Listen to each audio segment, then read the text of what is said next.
Welcome back to Unstable. I am Jeff Steckel, aka Bigsteck. Find me on X, Instagram, TikTok, all that good stuff. This is the 23rd episode, and we've been slowly but surely growing, and we want to continue to do that. So make sure you help us out. Like, subscribe, share it with your friends. If you're looking for Colts, you've come to the right place. We've got Justin, Kingmakers underscore DFF. That's his YouTube, his X. How you doing, Justin? Doing pretty good, brother. Just getting ready for week one. So excited. Hell Yeah. We've got Curtis.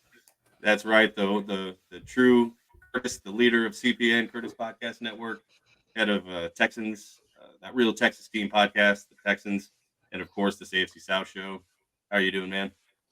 Doing good. I feel like I've been seeing your face a lot in the last little bit, and it's not a bad thing. It's kind of like I see like Sydney Sweeney everywhere, and it's like it could be worse. Oh, no, thanks. It could be Taylor Swift, and that's the one obligatory mention of her for this podcast. And now we can hashtag it. So you're welcome. We're gonna get a lot of her this season. Yeah, unfortunate. So Uh, just kind yeah, of go ahead mope and on check that for a second. out. Do what? Just mope on that for a second. Yeah. If you're done moping, you can go to That Real Texas Team podcast, hit the like, subscribe button. Go ahead and make sure you're doing that here, though. For the love of God, For the love of God. help these boys out. They're out here We need it, man. slaving We're away. Let's grow the whole network. That's right. That's right. Colts fans need to show up and show out, man. We're losing to everybody on this, so yeah, help us out. Show up. Yeah. Don't know what that's about. It'll get there. Thought the ponies like to help each other. They like travel in packs or something, right? It'll get there. In a herd There we go. The herd. or a Horseback. A stable. yeah.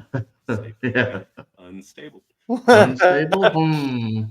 Now we did here. So this one, we're gonna go over some fantasy football for you for week one. We're gonna go over injuries for Colts, Texans, and we're gonna talk about week one. It's finally here.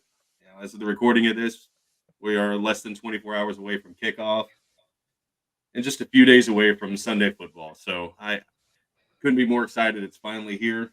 So let's just get right on into it. Talk some fantasy. Everybody's doing drafts. Pretty much everybody that watches football does fantasy football. There's some people with a weird take that they hate it. I don't know how. But yeah, so let's get into some fantasy football, man. What do you have, Justin? So what I'm going to have is week one, right? Everybody just drafted their teams. Everybody's excited. So I got top 5 at each position of people that are going to do well for you. Okay. So going into week one, right? I'm going to start off with quarterbacks, everybody's favorite position, right? I know Houston's very excited about CJ Stroud for a lot of reasons. CJ Stroud is the future of that franchise, and he's going to do a lot of great things. The kid's going to throw for thousands of yards every year. Houston Texans fans have a lot to be excited for. All right. CJ Stroud's coming in for me. He's going to be my number 2 quarterback. Okay. Now, the reason I have him number 2 is only because Patrick Mahomes just has a lot of weapons, right? Patrick Mahomes is going to be my number 1 this week. All right. He's going up against a pretty soft against the pass Baltimore defense. Okay. All those weapons are all fresh, right? He's got Rashee Rice for right now until the court case comes in December, right? So take advantage of that while you can. Okay. So number 3, Joe Burrow. Come on. Joe Burrow, obvious reasons. T. Higgins, at least for this year, right? So not only is he going to depend on Jamar Chase, who is practicing, Jamar Chase should be in your lineups, people. Don't freak out. Jamar Chase will show up week one, okay? But he's also got a new rookie sensation that I'm crazy about, and I'm trying to get everywhere in dynasty leagues, and I'm talking about Jermaine Burton, okay? And they brought in Mike Gesicki, super, super athletic tight end. You should be very excited if you can get any piece of that offense, okay? You want pieces in great offenses. That is rule number 1. All right. My 4th quarterback this week, Jalen Hurts. Okay. Same thing as the other 3. Lots of weapons around him, including the most massive addition they could have added to that team, in Saquon Barkley. Sorry, Giants. You crapped the bed on this one. Saquon is now in Philly. You're going to hate life for a while. So just get used to it. All right. Jalen Hurts is going to eat. Okay. He's that dual threat. You love him. I like Jalen Hurts as a quarterback better than Lamar Jackson, just because Jalen Hurts is a better passer in my eyes. He had a rough start, but I just think he's a better passer. Right. Coming at number 5, took a lot of ridicule on Twitter for this, or X, or whatever it's called. I got Tua Tagovailoa. Okay. He's going to be my number 5 quarterback because of all the weapons. Right. Now, look, Josh Allen, he's my number 6. Don't freak out. Don't send all the hate. Josh Allen's there, but we're talking about a couple passing yards, maybe one extra touchdown. Tua just has more weapons right now. That's all. Okay. So all the truthers, all the Allen lovers, shut up. Okay. Tua's got the weapons. That's the reason why I got him higher right now. Okay. As far as your running backs go, these are your bread and butter. This year, I took a what's that? Did you see that Kyle Brandt reveals his MVP prediction? He did a whole build up to it. Did you see it? No, I didn't. What did he say? Oh, okay. He took Josh Allen as his MVP favorite. I'm like, man, Mr. Red Zone pick himself. You're going to take him as your MVP. I don't understand that one. I mean, Josh Allen's a great like real life quarterback and can carry an offense on his team. But exactly. I mean, I love Keon Coleman. Don't get me wrong.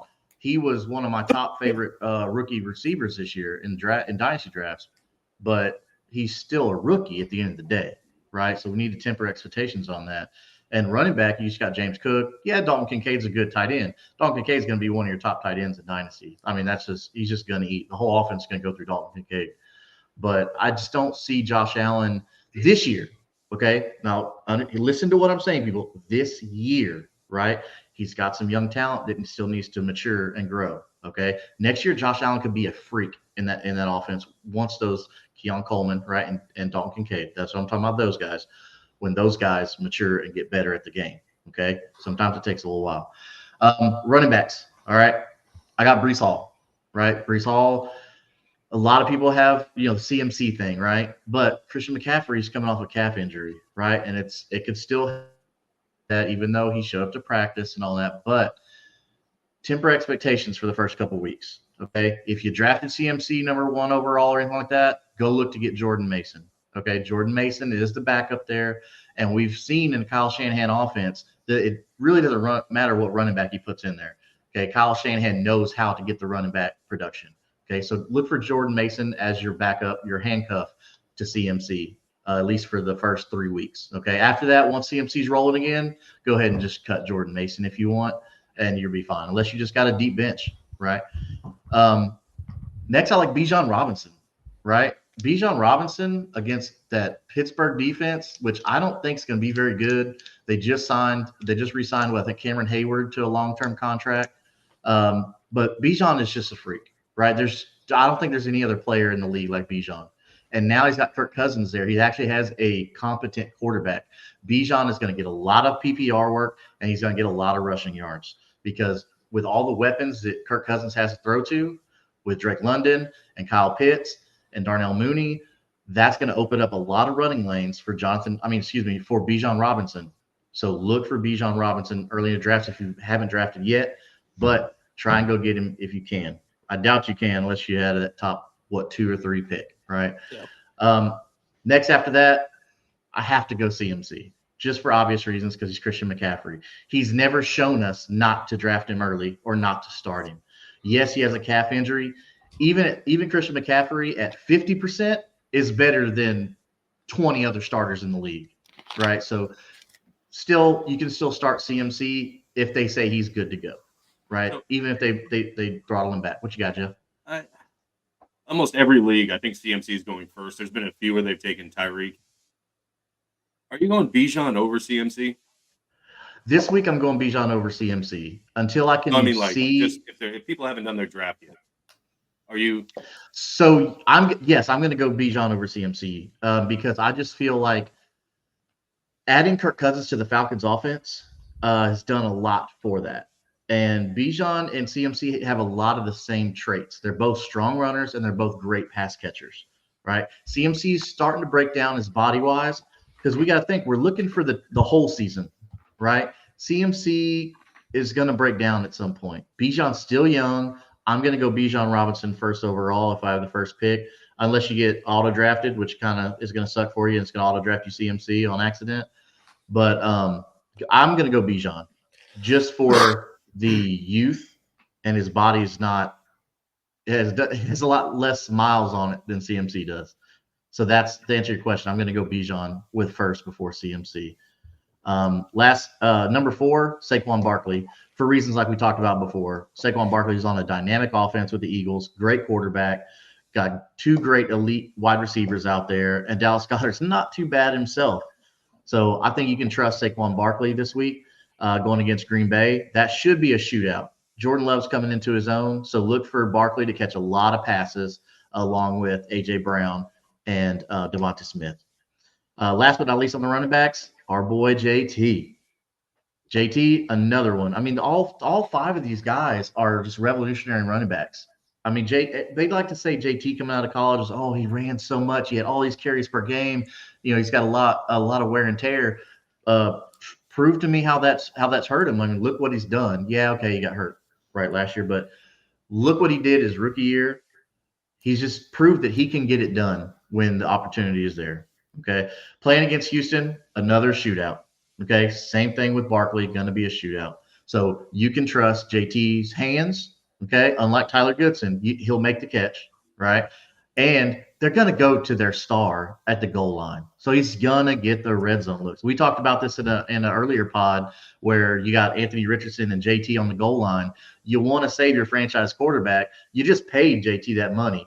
Let's make him earn it, right? So I'm looking for JT against Houston this week as my number 5.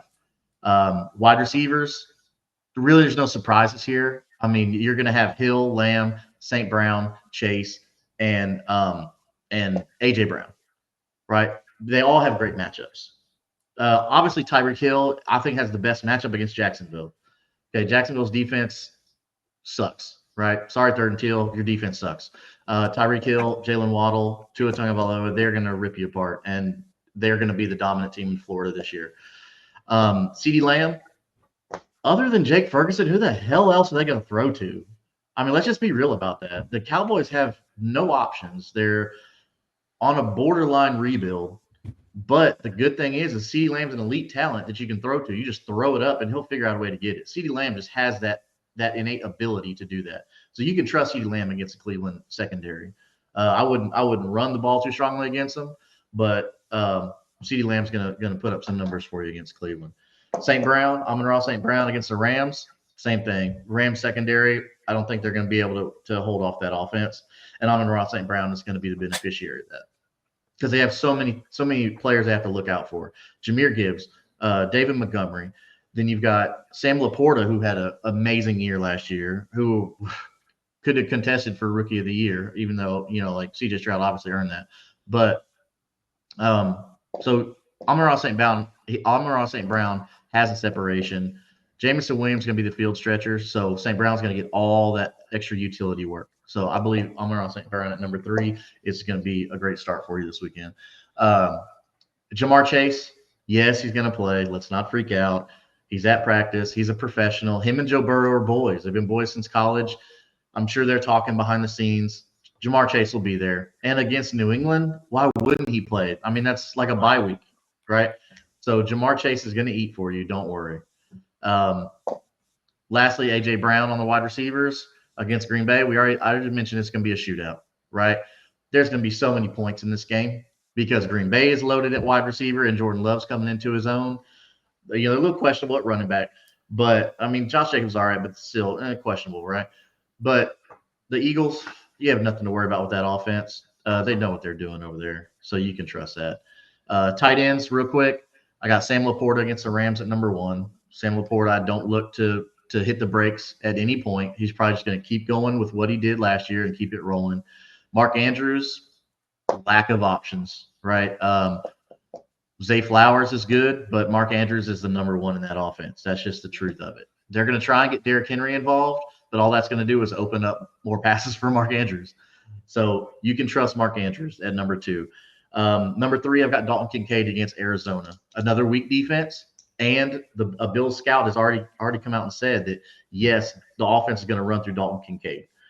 So that's going to be the first look for Josh Allen. So you can trust Dalton Kincaid, set him, forget it. If you aren't already setting them and forget it, what are you doing? Right? You're clearly not following me. You need to, because I'll help you out.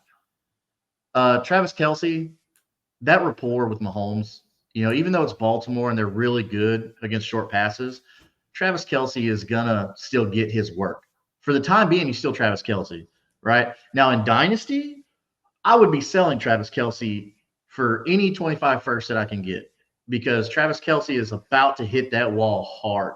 Not only is he older, right? So he's going to hit that, which tight ends can get older in Dynasty and be fine. Like 30 is nothing for a tight end. 30 is actually semi-prime for some guys, right? So, but Kelce is about to hit that wall. Plus, his attention's really at every other place.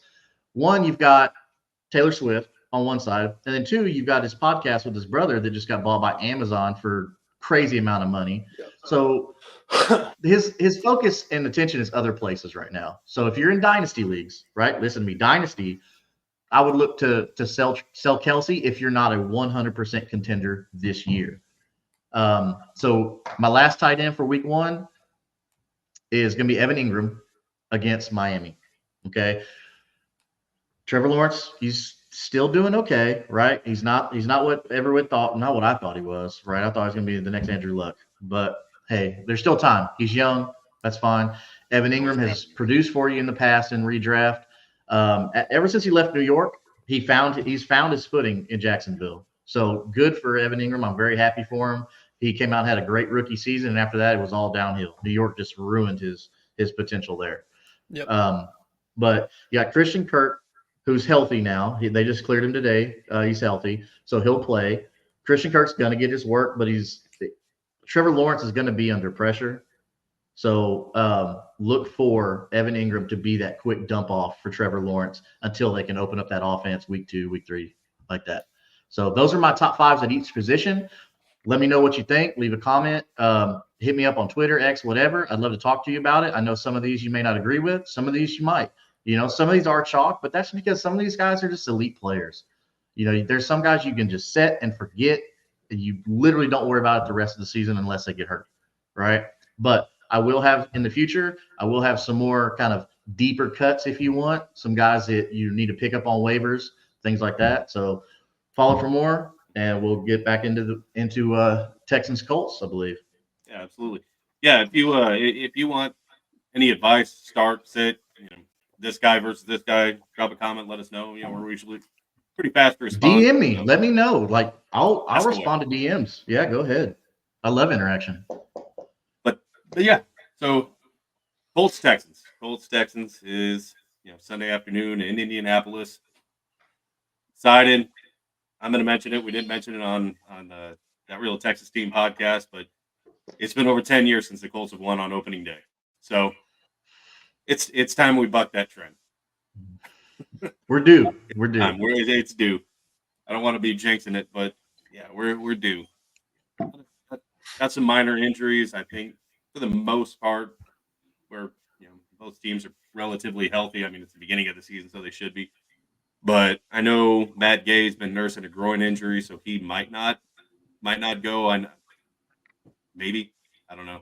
Yeah, groin injuries can be finicky with.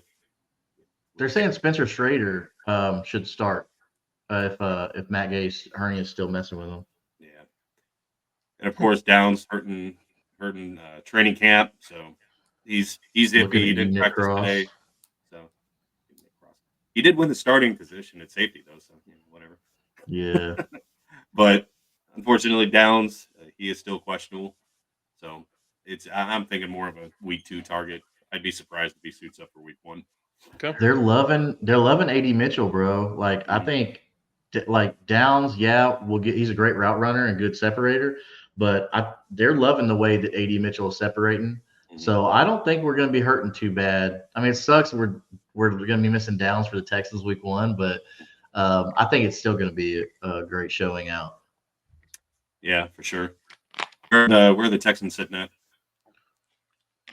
At the moment, the only real people who are on the bubble of starting or playing this week would probably be Will Anderson Jr. Will Anderson has been dealing with, I believe, an ankle injury for a while now, and I think it was like a re-aggravation of one from last season or something. So they've been kind of monitoring him. He may go. From what I understand, the Texans are saying he'll go if he's 90 to 95%. So um, at the moment, he's the only one that is on the active roster who's hurt and in jeopardy of missing time. But Christian Harris is not playing. He's on the short-term IR, and that's going to hurt the linebacking room a lot. His just kind of raw athleticism and the way he started to really adapt to the system by the end of the year and really kind of came into his own. It's going to be missed, but beyond that, I think that pretty sure Titus Howard's fine. He tweaked his knee, but that was early in the preseason process, and I'm pretty sure he's all the way back now. So it's where we're at with injuries. So Y'all looking pretty good. Not a lot of injuries. That's good. Yeah, thank God. I'm so sick of just Didn't- like last year was awful. We the already Texans had like lead the 5 league in. people on IR before the first game last year. It was retarded. Didn't they lead the That's league always a in injuries heartbreaker or when you something? have so many. Yeah, It was rough last year. yeah. There is a little bit on the Colts that I wanted to talk about before we kind of get into the paths to victory kind of deal. The team captains are kind of what were expected from the Colts. I don't think there's any really big shocks. Pretty much the No. same people. There was just one new addition, and I was surprised that he wasn't a captain before, and that was Michael Pittman. Yeah. I think after last year, he kind of made it hard for people to say he's not going to be a captain this year. Yeah. He definitely made his mark and made a statement last year. Where did he go to school? USC. That's right. Okay, that makes sense. So, kind of do it the way you've done it the last couple of pods. If the Texans win, I guess how did they win? What's the narrative of why the Texans won? If the Texans go into Indianapolis and win, it is because they kept Stroud clean and Stroud did not make any mistakes as in terms of like turning the ball over. The cleanest game has happened. Joe Mixon is able to just serviceable things in the ground game, just to kind of eat away at the clock. I think that this game has the potential for a lot of points because I don't necessarily believe that the Texans defense is flawless. And I think that the Colts secondary is susceptible, especially when considering the Texans wide receiver room. But if the Texans win, the defense has quelled Jonathan Taylor for the first time ever in existence in a Colts uniform, which at this point seems almost like a dream scenario. With like the last like 4 games, he's averaged like 6 yards a carry or something. The dude is an absolute monster. So he would need to be bottled up, and Anthony Richardson's going to need to be jostled and confused early and often. Constant pressure, disguising looks, and honestly, to single out one player on defense, Jalen Petrie is going to have a phenomenal game. They're using him a little differently than they have in the years past, and he's going to need to, in his new role, flourish. Very, very bright. Why not? I guess I'll kind of pass the buck to you, Justin, and ask the same question. The Texans win. How do you think they did it? All through CJ Stroud. He's the key to that offense. I think with CJ Stroud, that opens up bringing in Joe Mixon like they did, because CJ Stroud is super accurate. Him being able to distribute the ball evenly, not having a favorite target, I think that's going to help the Texans a lot. That's going to hurt us is that they do have all those options. which that's going to open up running lanes for Joe Mixon. So Joe Mixon is going to do well. Plus, Joe Mixon is a really good pass catching running back. So again, you have a lot of options for CJ Stroud, and that to me that's the key. If they win, like you hit on, rattling Richardson, because at this stage in his career, he can be rattled, right? Yeah. He knows that he's still young and raw, right? So if you're sending those corners, those edge rushers at him, you're gonna rattle his cage, right? But yeah, CJ Stroud is going to be the key. I think he's going to be the one to watch, distributing the ball evenly, and then that's going to do it because you can't cover everybody at the same time. Yeah. I guess I'll take on the same answer. It's going to be those wide receivers. If the Colts don't get CJ Stroud, get his jersey dirty, that means he's had time in the pocket, and these receivers are going to run all over. Like, I like Juju Brents. I think he's a good cover. I think he's a good cover guy. Jalen Jones is a question mark. Dallas Flowers is a question mark. I really like Kenny Moore, but there's too many weapons on the Texans receivers to keep them at bay for too long. So if they're not winning on the front, it's Texans are gonna torch them. So yeah, it'll mean that CJ Stroud's jersey is clean. And I guess if he's got mud on that jersey, we're doing something wrong in Lucas Oil Stadium. That's true.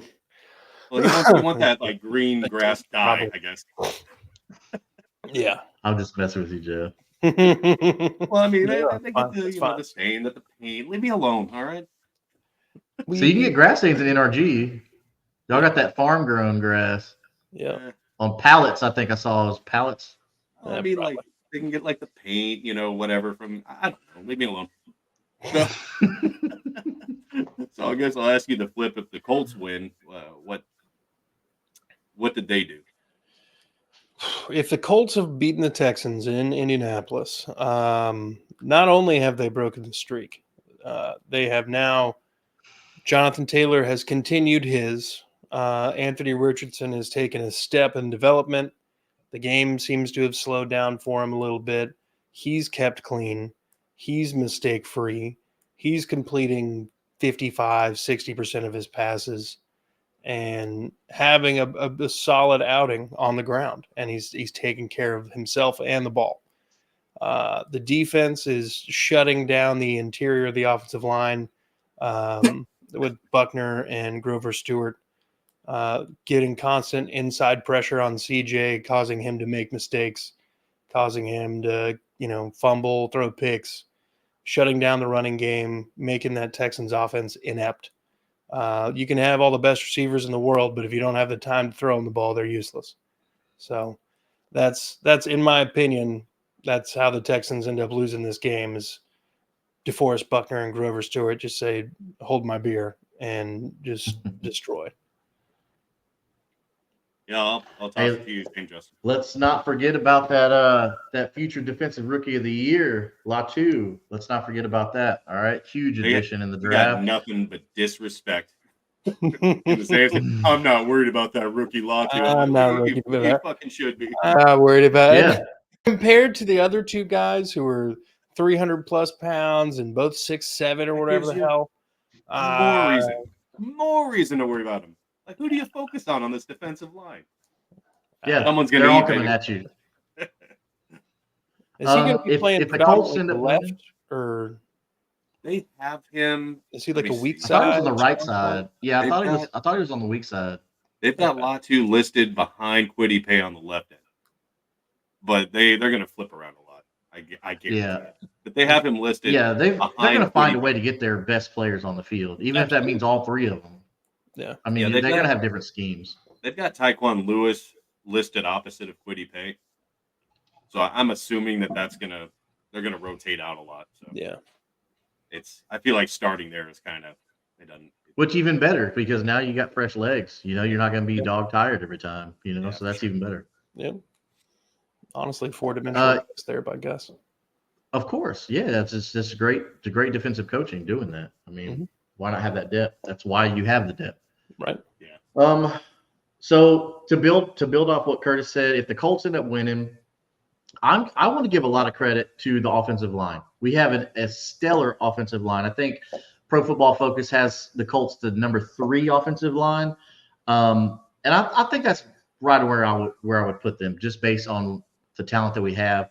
So if the offensive line can give Anthony Richardson time, okay, because we saw and we just talked about earlier that if you rush him and rattle him, that can affect him and affect his accuracy more than anything, right? But the good thing is when the play breaks down, he's Anthony Richardson. The boy's an athlete. Okay. He's going to go out there and he's going to Richardson on your ass. Okay. Don't let him do that for you. Right. But the offensive line, giving him time for those receivers. And we've already seen in the preseason that he's not afraid to throw the short passes to Granson. Right. And then you've got Mo Alley Cox's red zone. So having that time is going to allow him to be able to see more field and have more time to let routes develop. So you've got good receivers. Trust your offensive line. Stay upright, and you'll be fine. So that's my answer. There is, I think the offensive line is going to be the reason that the Colts win this game. Mm-hmm. Yeah, I completely agree. I think this game is definitely going to be one in the trenches. And if you actually look at the Texans offensive line against the Colts defensive line, and Colts offensive line versus the Texans front, I think the Colts have the advantage on both of those fronts. And behind that Colts offensive line, you haven't seen anything of JT and AR together, except a couple plays last year, and then like 4 whatever. They're on the field. No film to go off of. But he only had 4 rushes in the preseason, so it's not like Steckel opened up that playbook and we got to see how he was going to utilize these two on the ground. So right. I think in the trenches, the Colts have the biggest advantage, and then of course that running game behind it. If they win, like Curtis said, Jonathan Taylor is going to continue his tear, and Anthony Richardson is going to put some points down on you on the ground too. So, and they're going to get after C.J. Stroud. That's still my biggest thing. That pass rush. I mean, they went out and got Latu for that reason. They know that they're going to see CJ twice a year. You've got to address that right there. Sure. If Stroud's up, so if they're going to win, he can't have that time. Cannot do it. He's got to be rattled. You got to pressure him. I've said it over and over again. The Colts were really good at getting sacks. They were terrible at consistent pressure rate. So that's going to have to change. I don't know if it's going to be. I don't know if Gus Bradley's going to change. He blitzed the lowest in the league. Theoretically, with the front that you've got, you shouldn't really have to. Like sending 4 should be enough. Yeah. But sometimes you need to, especially if they're bringing in help to double up on Pay or Buckner or Latu. Maybe send a 5th guy. So hopefully he adjusts a little bit better than he did in some of these games, because we saw quite a few games where quarterbacks had all fucking day. If you just look at like Jacksonville, it seemed like Lawrence, he could take a vacation, still come back and throw the football. There were some games where it's like, man, send a 5th. Yeah, if I'm you tired know of you have that advantage, then take advantage of it. You know that the Texans offensive line, and I understand, look, we're Colts fans, yes, we could have a little bias, right? But the numbers speak for themselves. It's not just us, it's other people that people trust more than us, right? So they're the ones saying this. So if the Colts have the advantage, use that advantage, right? Use it. For sure. But I'm with you, Jeff. The trenches is where it's going to be at. 100%. It's the matchup to watch, no matter who's got the ball. It is going to. A lot of games are settled in the trenches, and a lot of people say that almost cliche, but it is no more important than it is in this game, and really all of the Texans Colts games lately. I mean, the massive holes that Jonathan Taylor's had the ability to run through against the Texans. I'm pretty sure you could film an episode of Ice Road Truckers in some of those. It's been bad at times. Last season was really the first time in a while where the Texans defense was actually doing pretty solid against the run, except for that game. We were like 3rd in the NFL last season in run a yards per carry against us. And then I think in total yards on the ground, it was like 96. I think that put us in the top 5. So I was not expecting that last season. I think we have improved to a degree with the linebackers there.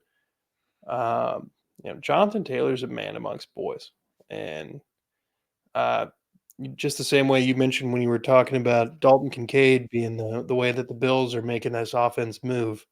Jonathan Taylor is the cog that is making everything else turn. Mhm. Yeah. And He demands that respect. exactly. He's a powerful, shifty, fast running back who, if you get in the open space, you're fucked. Mhm. So Yeah. everybody, How do you guard? Do you stack the box? Do you have outside linebackers covering him for swing routes? Like, what do you do with Jonathan Taylor? Right? Yeah. It just causes confusion. yeah, he's a versatile weapon, and I mean he's going to be the biggest beneficiary if the Colts offensive line continues that trend of opening up ice road trucker size holes. Mhm. Yeah. Uh, Yeah. And that's a lot of that's. I mean, this whole offense is going to run through Jonathan Taylor. You could say that it is tailored to Anthony Richardson, give him as much help as possible, but the overall success of this offense is going to run through Taylor and what they're able to do for him. Steichen likes to use a lot of those, like what are they, kick blocks or whatever you want to call them, where he gets Quentin Nelson out in space, or that he's got a Yeah. lot of athletic linemen that can get out onto the outside, get out in the perimeter, and make those lanes on the outside for Taylor or Richardson. Depending on what if he's going to do a lot of read options or whatever it is. Yeah, notice It's they didn't it, do a lot of run plays for Richardson in the preseason for good reason, right? You don't want to take unnecessary risk, Thank God. right? So Yeah. I would look for later on in the season, maybe not week 1, but later on in the season, them start to incorporate more and more design runs for Richardson, because use that athleticism. Okay, you drafted him for a reason, right? Because he's got a cannon for an arm and he's got powerful legs. So let's use both of them. Oh yeah, and That's that just dude, it's just my way of thinking, right? I'm just a guy, but he bulked up in the offseason, man. He went up to 250 and he's just as fast. So yeah. he's a big boy. And lean, not like just bulk, but lean too. So that He's- really tells you that he put the work in his diet and his exercise. Yeah, it's going to be But this really interesting. matchup's pretty even, man. Like when you break it down to running backs, you got to lean the Colts because of JT, right? Quarterback, I give the edge to the Texans because CJ Stroud is just super. As far as a quarterback goes, your prototypical quarterback, Stroud's got it right now, right? We haven't really Offensive seen line, how we good they are yet. Right. Which he could come out and he could be Lamar Jackson, right? We don't know that. Offensive line, Colts, right? And then wide receiver, I got to give it to the Texans because we're down Josh Downs, or else I would call that pretty much an even draw. Because I'm not gonna give Stephon Diggs his credit that he was in his prime, because Diggs is great. Diggs is great and good as a route runner, but he's not gonna be that alpha that he was in Buffalo and that he was in Minnesota. And tight end, I think we're pretty level. So this matchup to me is like right on the money. It all depends on which strengths make the least amount of mistakes. How is Dalton Schultz not better than anybody in the tight end room for the Colts? Okay, fair enough. So just looking at the depth on that, Cade Stover is more of a blocking guy. So you really only have Dalton Schultz as a good passing tight end or receiving tight end, excuse me. Brevin Jordan. I like Brevin Jordan. I've always liked Brevin Jordan. For some reason, Houston doesn't like Brevin Jordan. I don't understand that. He was Doesn't a block. beast in Miami. He can't block. He's too small. So why not use him as a move tight end and throw him some passes? I've never understood why the Texans drafted Brevin Jordan and don't use him the way you're supposed to use him. Wasn't Brevin Jordan like the last year of Bill O'Brien? Yeah, he's been here a while. I think this is like his 4th year. This is last year of his rookie year. Yeah. So maybe that's the thing. Maybe it's just, hey, he's part of Nasty Bill's regime, and we don't want to bring that here. I don't know, man. But Brevin Jordan's not getting the love that he deserves. It's true. He actually I set feel the same way about Will Mallory. I'm a big Will Mallory guy. Yeah. Jeff knows that. See, well, he was from the U, right? Another U guy. Yeah. He's supposed to be having some wheels on him, and I just never see him on the field. He's just not getting his play, man. Yeah, right now. Mo Alley Cox for some reason is a thing. Yeah, what the hell is that? I didn't think we were gonna have to do Mo Alley Cox after Andrew Luck retired. Yeah, they're right now they've got Kylan Granson listed as the 1, and Mo Alley Cox is the 2nd, Ogletree 3rd, and Mallory 4th. Is Granson? Cox? Yeah, he's only been a couple years with the team. So, I mean, but the thing is, every year they're drafting a tight end. In every draft, they've drafted a tight end here recently. Like, so Moali is your red zone guy, right? As of right now, Granson, just because he's so big, I think No, that's but the I reason mean, why like, they're. I've been over the Mo Alley Cox experiment. I agree with you. I I've been agree with over you. it. Like, Granson is your move tight end, so I get it. Right now, he's your reception guy. Mhm. But I mean, why not? Why not? If you got JT, why not run 12 personnel and then boom, now you've got two tight ends and you have dual threat tight ends. But yeah, I'm with you. I'm over the Mo Alley Cox experiment. Let's move on, Indianapolis. Let's move on. I mean, you could save seven. You could look. You could have saved $7 million by cutting him and bringing Justin Simmons. I'm just saying. Yeah, Just saying. You carry 3 tight ends. Who cares? yeah. As long as Will Mallory's the first one, right? Yeah, no kidding. But it's. I think we have good reason in Indianapolis to be excited.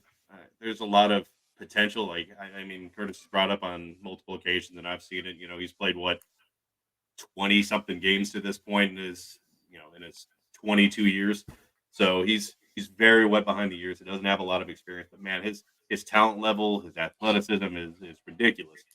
And from what I saw in college, he was completing, I think it was like 50, what was it, 6% in college, something like that. Something like that. It wasn't very good. It wasn't great. And then he comes in and he actually was more accurate in the NFL. I think he was right at about 60%. Granted, it was for 4 quarters or 12 That quarters. Florida team wasn't that good. They were not. Let's give a little credit to Richardson. That Florida offense was horrible. It was not. Like he But was that team.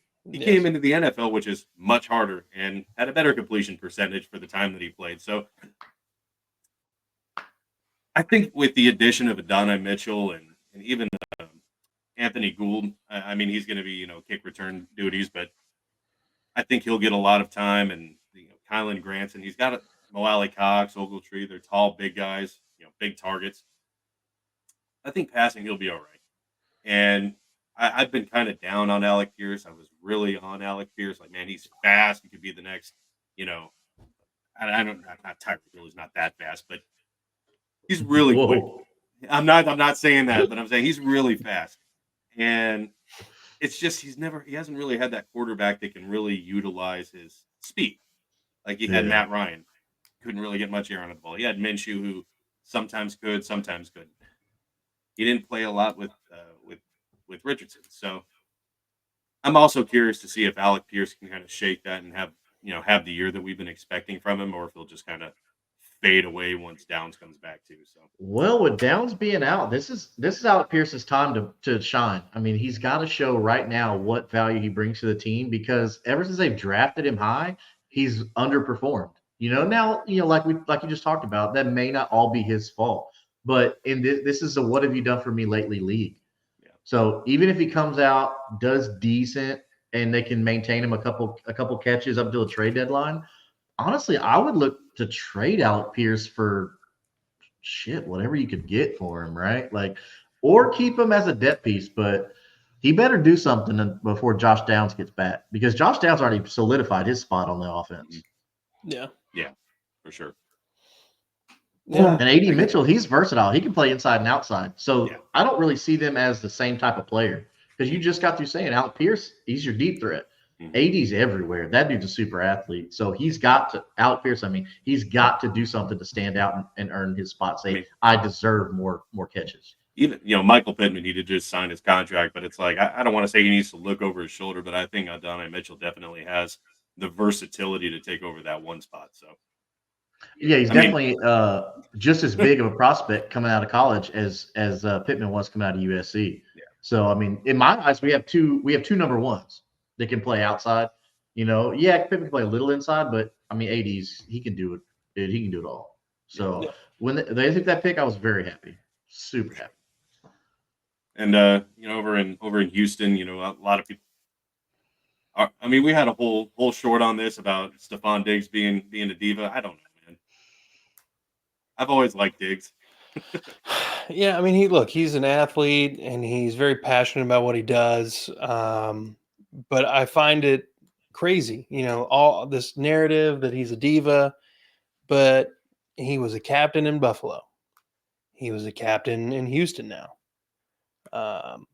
which to me means that because the team votes on these things, they see enough mentor fucking leadership in him that they're like, all right, you can wear the C. That is pretty high praise for somebody who comes in with the national narrative of being a locker room cancer. Yeah. To me, I think that means he's bought in a little bit. I think D'Amico helps him buy in because he's a been there, done that kind of coach. He was a literal player for the Texans. Yeah. So, I mean, shit. I think Diggs has a chance. I don't need him to be Diggs of old.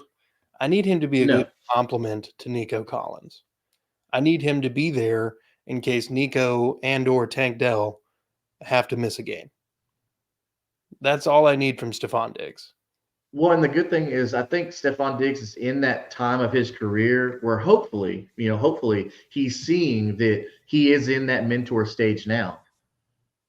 So like we talked about Joe Flacco a couple pods ago about how Joe Flacco is going to spread a lot of knowledge to Anthony Richardson, being such a former Super Bowl MVP.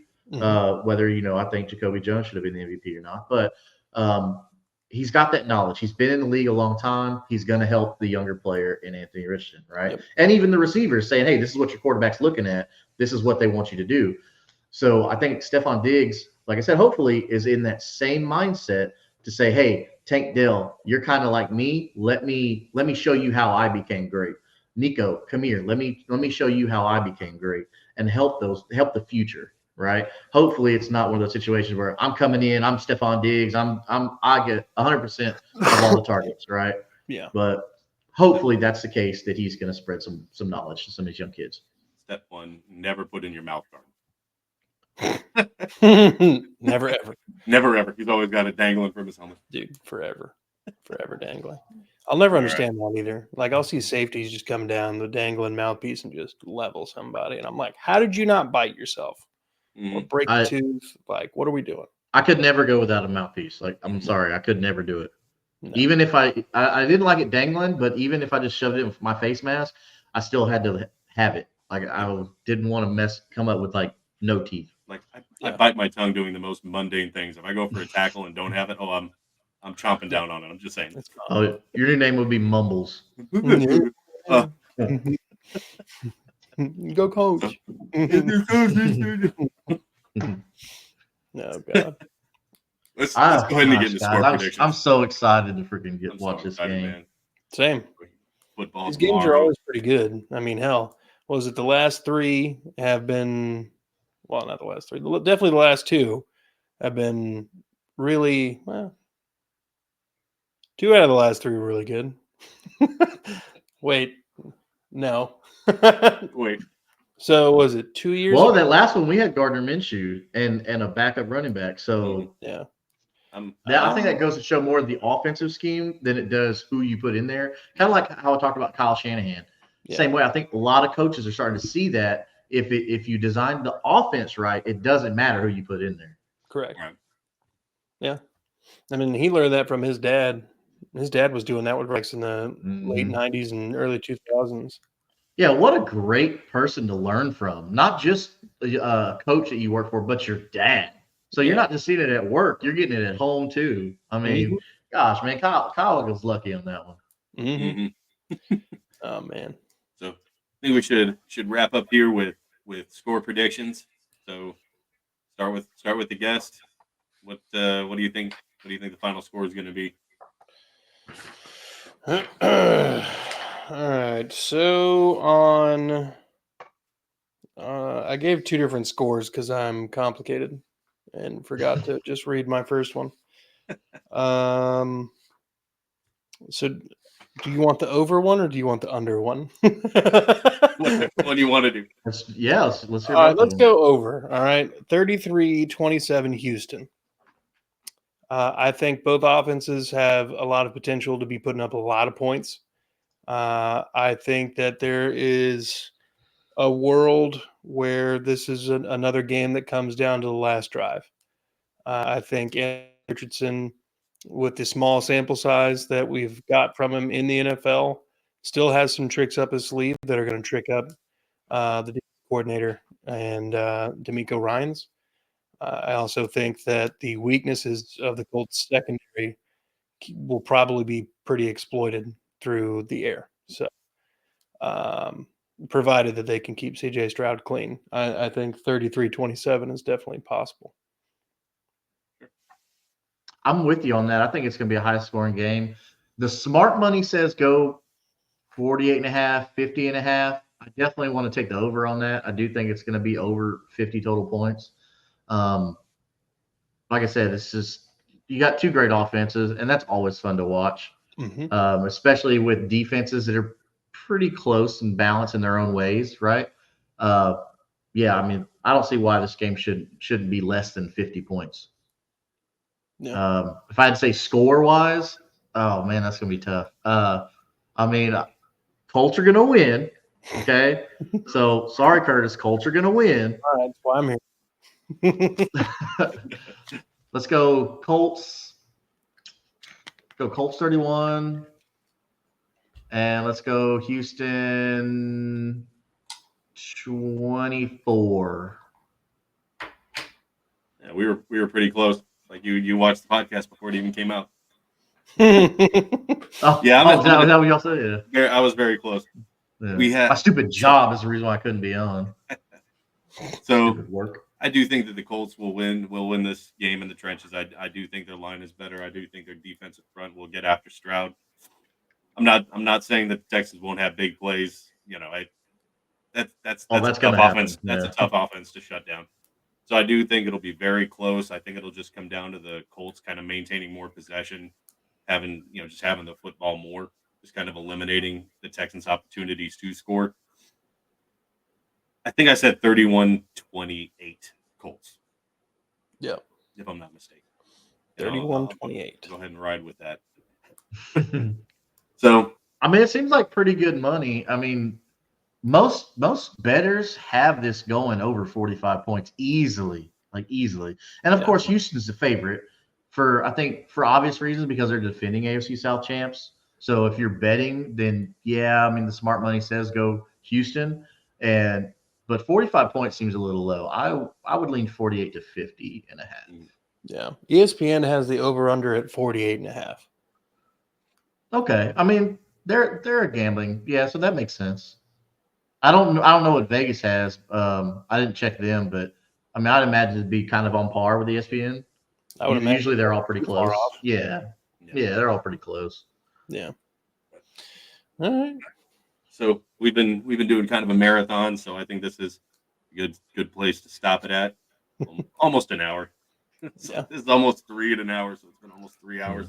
Oh, this is going to be an extra fun game because with both Jeff and I also living in Houston and being Colts fans, so not only do we hear a lot of the Texans stuff, but we also are deep into the Colts stuff. So it's like just a whole melting pot right there of the AFC South.